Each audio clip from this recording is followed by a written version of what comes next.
waxay soo bilaabatay xilligii madaxweynihii hore ee Faransiiska François Mitterrand ee uu dowladda Masar ka codsaday in lagu soo wareejiyo meydka Fircoon si ay u baadhaan. Xilligaas oo ahayd dhammaadkii 80-maadkii wuxuuna waagaas madaxweynaha Faransiiska u xilsaaray arrintaasi saynisyahankii Faransiiska ahaa ee Maurice Bucaille. Maurice waxa uu 19 bishii Julaay 1920 ku dhashay magaalo Faransiiska ku taala oo lagu magacaabo Pont-l'Évêque. waxa uuna ku soo dhex barbaaray qoys haystay diinta Kiristaanka.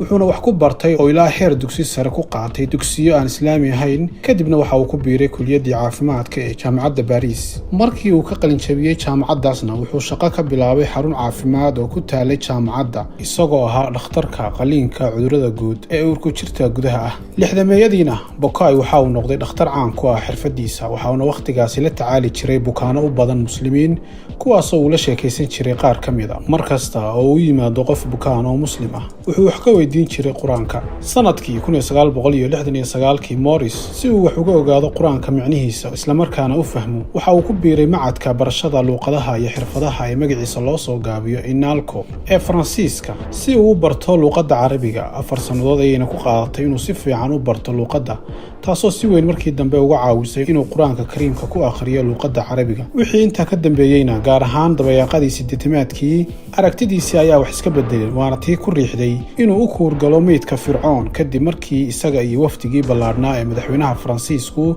ay ka qayb galeen sidii ay u soo dhaweyn lahaayeen diyaaradda khaaska ahayd ee siday meydkii Fircoon ee laga keenay dalka Faransiiska. kadib markii la soo dejiyay meydkii Fircoon waxaa loo qaaday goob gaar ah oo baaritaan ah, taasoo ku dhex taalay xarunta dhaqanka ee Faransiiska, halkaas oo ay ku diyaar ahaayeen khubaradii ugu waaweynaa dalka Faransiiska, dhakhaatiirta qaliinka, saynisyahano iyo weliba aqoon-yahano kale oo fara badan. waxaana barnaamijkaasi hogaaminayay Professor Maurice Bucaille. balse arrinka la yaab kale wuxuu ahaa intii ay socdeen baaritaanada lagu sameynayay Fircoon, dhammaan saynisyahanadu waxay raadinayeen oo ku mashquulsanaayeen hawlo kale iyo inay dib u soo celiyaan jirka Fircoon, halka Maurice uu dhankiisa baadigoob ugu jiray inuu ogaado sida Fircoon u dhintay. intii uu ku guda jiray baaritaanadaasna waxa uu arkay arrimo aad uu la yaabay oo gebi ahaanba ka duwan meydka faraacintii hore. haddaba markii uu xadhigga ka jaray meydka Fircoon waxa uu la yaabay in gacantiisa bidix ay u soo booday xagga hore. taasna waxay dhakhtarkan u xaqiijisay in qofkii kafanta ku xidhayay meydka Fircoon xilligii uu dhintay uu khasab ama cadaadis u geliyay gudaha gacantaasi. waxayna tani ku abuurtay Maurice Bucaille fikir badan iyo dadaal dheer sidii uu uga gungaari lahaa waxa gacanta sidaasi ka dhigay, ilaa markii uu dhameeyay daraasadiisa uu ogaaday in tani ay ugu wacan tahay biyaha milixda ee ku harsanaa jirka Fircoon iyo weliba sawirro kale oo muujinaya in qaar ka mid ah lafihiisu ay jaban yihiin kadib markii raajooyinkii la saaray ay sidaasi muujiyeen. waxayna taasi u xaqiijisay Dr. Maurice in Fircoon uu ku dhintay biyo, khaasatan ay liqday baddu, xoogaa biyaha badduna ay sababtay inay jabaan lafihiisu.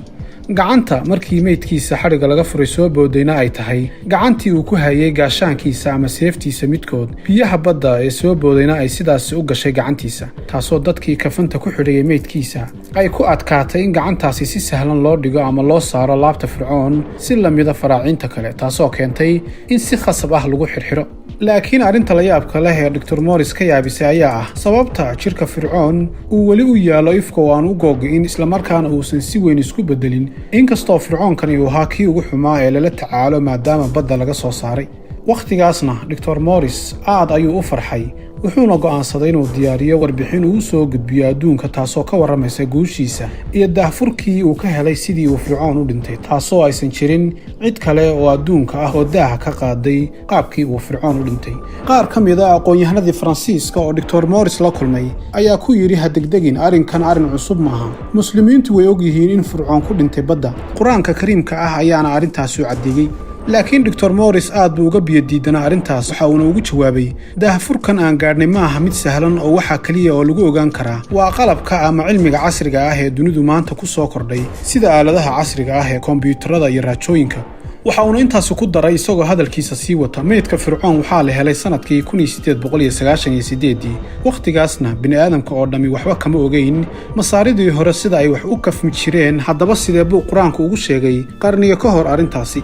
wuxuuna Dr. Morris isaga oo yaaban habeeno dhan dul fadhiyay meydka Fircoon, halkaas oo markii dambe uu soo ururiyay kutubtii samaawiga ahaa oo dhan si uu uga soo helo macluumaad ku saabsan qisada Fircoon. wuxuuna yaqiinsaday in kitaabka Quraanka Kariimka ahi uu ka warramay qisada Fircoon iyo Nabi Muuse, nabadgelyo korkiisa ahaatee. Dr. Morris isaga oo wareersan oo in badan ka fikirayay sababta iyo sidee iyo marunba inuu Fircoon ahaa daalimkii Ilaahay caasiyay Nabi Muusena cayrsaday inta aysan baddu liqin, ayuu wuxuu go'aan ku gaadhay inuu Masar tago oo arrimahaas oo dhan kala hadlo culimada muslimiinta iyo kuwa mas'uulka ka ah halkii Masar uu ka yaalay meydkii Fircoon. isaga oo su'aalahaas oo dhan xambaarsan ayaa su'aashiisii ugu horreysay waxay ahayd, maxaad ka ogaateen meydkii Fircoon? markaasaa mid ka mid ah culimadii u keenay kitaabka Quraanka isla markaana u akhriyay aayadaha ku saabsan Fircoon oo dhan. goobtaas ayuu Dr. Morris kaga dhawaaqay shahaadada kuna soo galay Islaamka isaga oo rumeeyay Quraanka. Dr. Morris Bukai wuxuu kadib ku soo laabtay waddankiisii wuxuuna noqday daaci muddo 10 sano ah gaaraysa ku hawlanaa baarista Quraanka Kariimka ah iyo sida uu la jaanqaadayo xaqiiqooyinka sayniska ee casriga ah ee dunida gaaraysa ama qaarkood aan la ogeyn.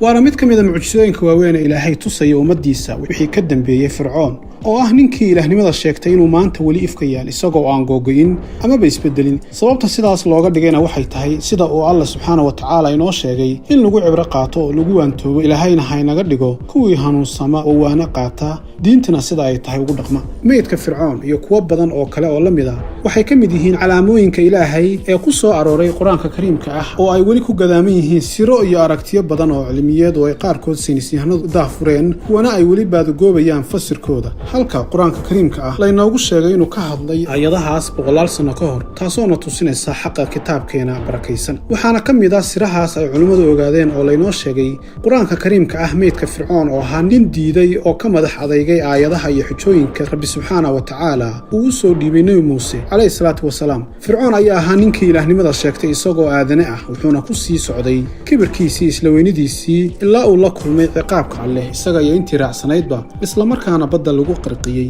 waa barnaamijkeeni xulashada dunida oo aad kala socoteen Horfadhi TV.